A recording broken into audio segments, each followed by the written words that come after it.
Hi, Spencer. Welcome to the EntreLeadership Podcast. Hey, Dave. Thanks for taking my call. It's a pleasure to talk to you. Sure. What's up? Hey, man, I own a lawn and landscape company with 7 employees, including myself, making about $330 a year. Profit or gross? Gross. Okay. What's your profit? What you pay taxes on? We pay taxes on about $165. Good for you. Proud of you. Good work.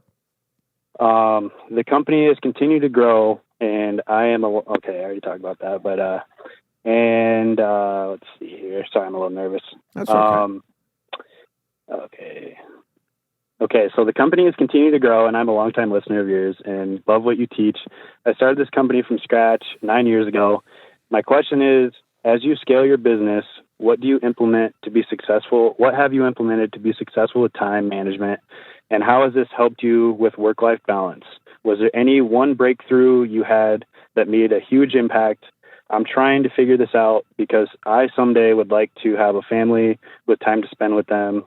So far, what has helped me is a CRM and delegating tasks. Yeah, that's exactly right. What happens when you start as a treadmill operator at stage 1. You've moved past that now. But the treadmill operator is the whole stinking thing depends on you. You're the CEO, the chief everything officer.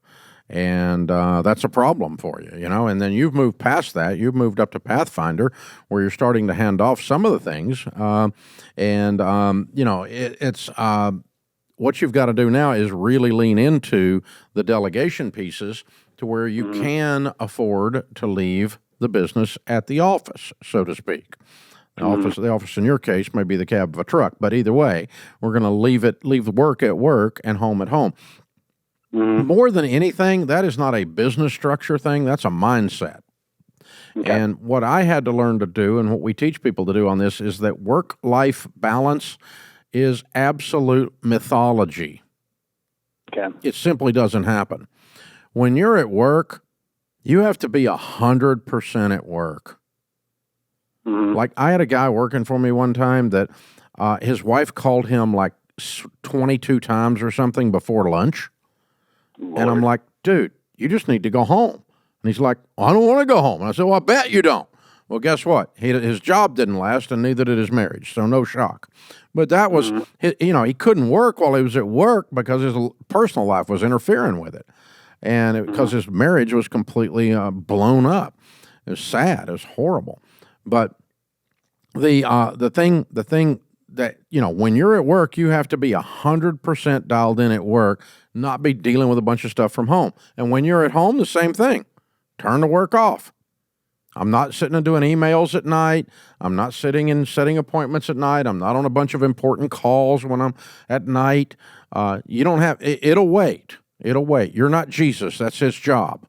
It'll be there when you get there in the morning. You're not God. That's his job. And so you wait till the morning to take care of this. And so I had to quit. I enjoy my business, and one of the ways I relax in the morning over coffee is I clean out my email inbox. Well, I figured out if I'm doing that on Saturday morning, that's relaxing for me, doesn't interfere with my life or my marriage or my wife. But it does interfere with everybody I send an email to on Saturday morning because I'm the freaking boss. They think they have to answer me. Well, I finally just started putting a delay on all the emails. So all my emails from the weekend go out at 5 a.m. on Monday morning, as if I did them all that morning. But I don't want to interfere with everybody else's brain space on the weekend because almost nothing I'm dealing with on the weekend is an emergency. So I don't need to send that. But if I'm waiting to clean out my inbox till Saturday morning, I don't have to put that on everybody else. So that's the kind of stuff you do. You think about the impact you're having on the team when you're dealing with work in after hours, and you think about the impact you're having on your family. The biggest thing people do is they forget to be where they are. So when you're at home, be at home. When you're at work, be at work. But they're at work scanning their stupid Facebook account instead of working.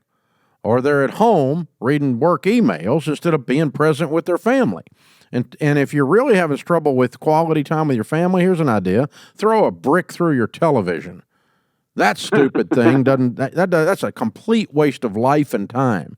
I have television, but it's not used for hardly anything. We often are both sitting reading a book we're old people, I guess, but we figured out television is not sharing life together.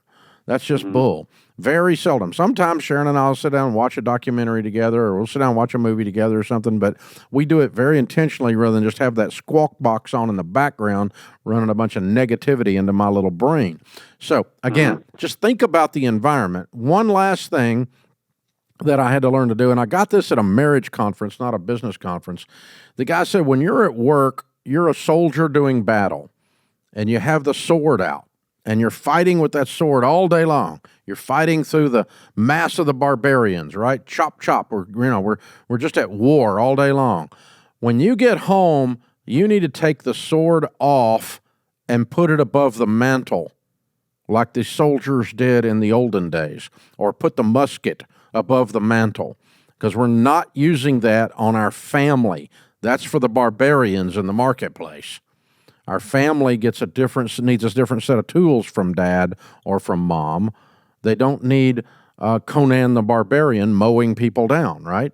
So, you kind of got to, what that represents is a mindset change for me. And what I would do sometimes, if I was so geared up, in other words, I'm so fired up from the stuff I've been working on all day, I'm excited or I'm pissed off or whatever it is, I would just stop at the bottom of my street and pull over the side of the road and turn on some smooth jazz for 10 minutes or 5 minutes and reset my brain, or turn on some praise and worship music and reset my brain before I go home. And that was my visual thing of, I'm going to put the musket above the mantle. I'm going to put the sword above the mantle, and I'm going to work it through that way. But yeah, you just got to, the biggest thing is to figure out little things like that. Throw your phone in a basket when you get home. Don't pick it back up, and there's just very few things in life that are that big an emergency. So, Twitter's not going to send you anything but a bunch of crap. And the news feed is not going to send you anything but a bunch of crap. And so what you've got's crap in your pocket when you're carrying this phone around all the time. Throw the thing in a basket, turn it off. Don't have your phone on the table when you're eating dinner with your family. Stuff like that. You just got to set some basic boundaries, some basic little personal habits in place to be present where you are. And we always laughingly say, be where you is. Be where you is. That's the whole thing. So that's a really good question for a young business person at the Pathfinder stage, where you're setting your clear direction. Now you're starting to develop KRAs for the team. You're starting the mission and vision, core values, and all that kind of stuff. And so, that's the thing. You got to set the boundaries. You got to push that through.